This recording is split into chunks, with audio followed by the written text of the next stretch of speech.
Hi, I'm Dan Crompton, business coach, and today I just wanted to walk you through the 6 steps that are needed to scale your business, but to do so in a way that gives you more freedom, more time, more money, and a great high-performing team that supports you. Now, these 6 steps are what all of our coaching is based on, whichever format of coaching you do with us. And they've been proven, with the hundreds and hundreds of business owners that we coach. These are the same 6 steps that we use to grow our own business. They're the same 6 steps that have helped Shaz leave his business, not be needed in his marketing agency, and he's off now running a very successful charity in India. They're the same 6 steps that Serena in Ibiza has used to reduce her hours from 80 hours a week down to 10 hours, or actually when she chooses to work in her business. She just had a record-breaking year after 21 years in business. And they're the same 6 steps, same 6 strategies that have helped Tom to go all the way from a one-man band with just his laptop all the way up to a team of 30 people and getting £1 million investment in his business. So as I take you through these 6 steps, have a think about your own business and start scoring yourself on some of these strategies to see how well you're doing and perhaps which areas might need more attention. The very first step that we work on with every business owner is the mastery step. And this one is very much about eliminating the chaos. It's about getting the fundamentals right in your business before you work on anything else. Then we look at the marketing step. So who are you targeting? How are you targeting them? How are you selling to them? And this is about getting your much more predictable cash flow in your business rather than the up and down. The next step is the systems step. And this is about getting all of the processes and all the knowledge and experience out of your head and into the business itself.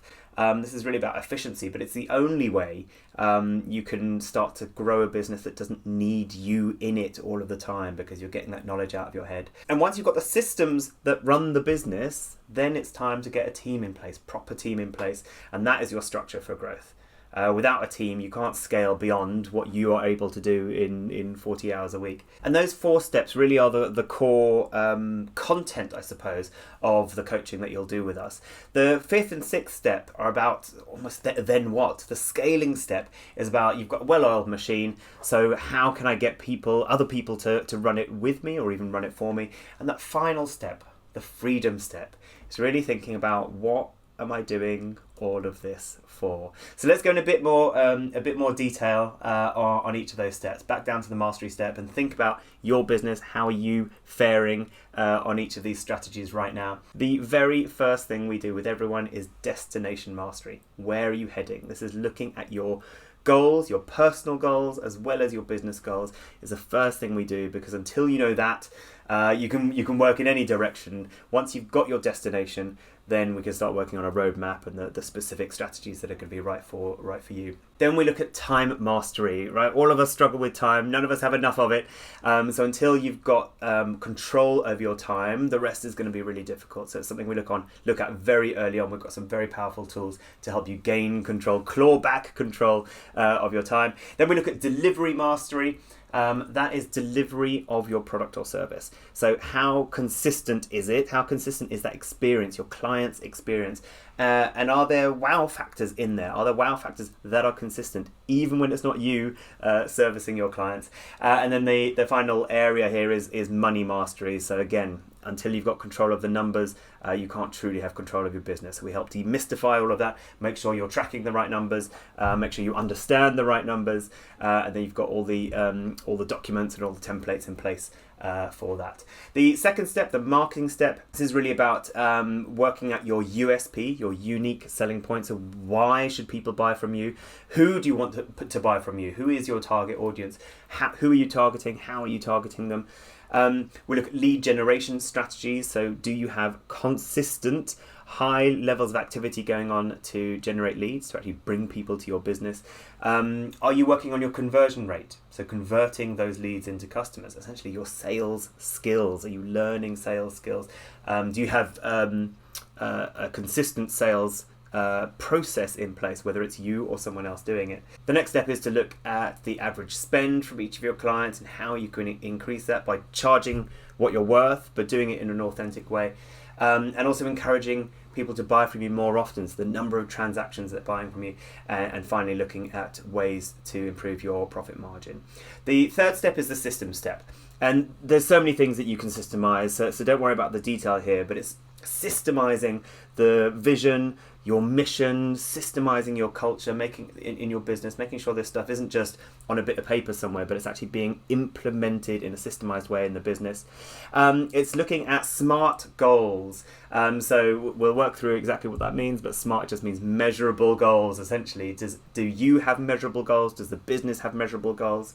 Does everyone on the team have measurable goals?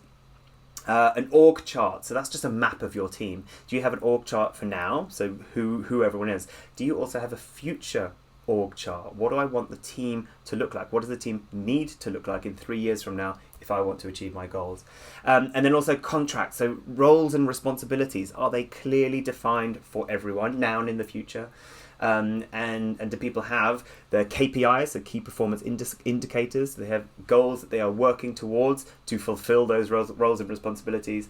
And do you have things like how-to guides in the business, so that it isn't just you knowing how to do everything? Your team has how-to guides and checklists and proper systems and processes in place. And also management systems. Do you have consistent management systems in place, so that everyone feels both supported, but also that they're being developed, that they're being looked after?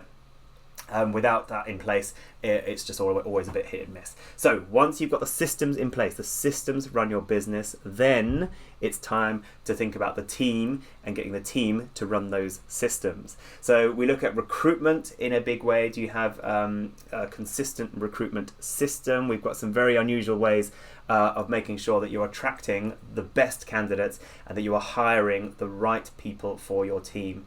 And avoiding those horrible recruitment mistakes that can happen. Looking at your vision and culture, again, making sure that this is embedded in your team, having a culture that you're excited to work for, a culture that your team want to stick around for. And also dealing with poor performance, good performance and poor performance, and appraisals and things like that. Once those 4 steps are up and running and have been up and running for a while in your business, then it's time to move to the 5th step. And this is where you've got a well-oiled machine, but it's also thinking about who can help run this business with me, or potentially who can even help run this business for me. Do you have a general manager or a managing director in training, someone who could fill that role? Do you actually have a business that can work without you? Whether that's just means you can go on holiday and the business survives, or if you want to take more time off the business or even sell it in the future. And then we come to the final step, which is the freedom step. And that's really thinking about, what is all of this for? If I've got more time, if I've got more money, if I've got more freedom about what I work on and when I work and where I work, actually what do I want to do with that time?